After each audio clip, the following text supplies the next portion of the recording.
Қазақстан Республикасының ақпараттандыру туралы заңына сәйкес Ақпарат және коммуникациялар министрлігі Астана 1 ақпараттық жүйесін құру туралы техникалық тапсырманы бекітті. Биылғы жылдың 2 сәуірінде Астана 1 ақпараттық жүйесі мен оны лицензиялау мемлекеттік деректер қорымен ықпалдастыру жүзеге асырылды. Осы жұмыстың аясында экспорт және импорт саласындағы лицензия мен рұқсат құжаттары бойынша 42 мәлімет беріледі. Бұл жоба іске қосылғаннан кейін азын-аулақ қателер кездесті.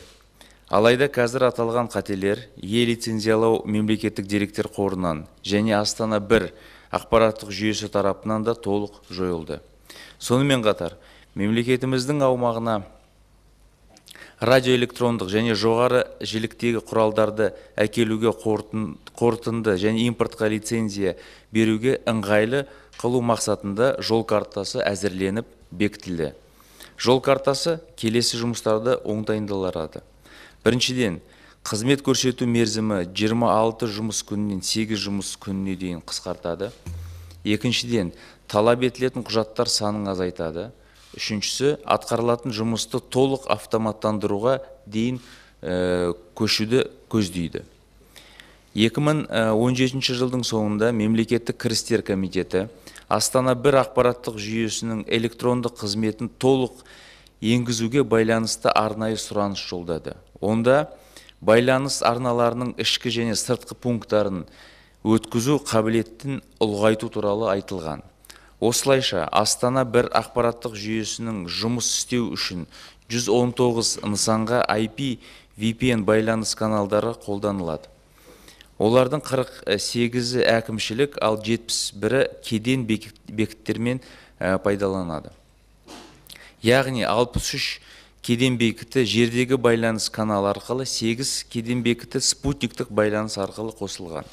Қазіргі уақытта министрлік ұлттық ақпараттық технологиялар акционерлік қоғамымен және байланыс операторларымен бірлесіп, кеден бекеттеріне байланыс каналдарын өткізу қабілетін ұлғайту бойынша жұмыстарды жүргізіп жатыр.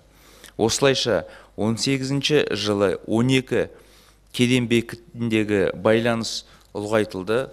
Бұның ішінде 3 кеден бекетке 8 мегабит, 8 бекетке 10 мегабит, 1 кеденге 40 мегабит байланыс сапасы артты. Ал биылғы жылдың 2 тоқсанында 52 бекеттегі байланыс жылдамдығын арттыруға жоспарланып отырмыз. Қосымша 7 бекет бойынша техникалық мүмкіндіктер қарастырылып жатыр. Аталған 7 кеден бекетінде қатысты байланыс операторларына қолжетімділік жылдамдығын арттыру туралы сұраныс жолданды. Дегенмен, операторлардың берген ақпараты бойынша қазіргі уақытта техникалық мүмкіндіктер жоқ. Алайда Шығыс Қазақстан облысы Майқапшағай кеден бекеті кеңжолақты интернетпен қамтамасыз ету үшін картел байланыс операторымен талшықты оптикалық желілерді салу жоспарланып отыр.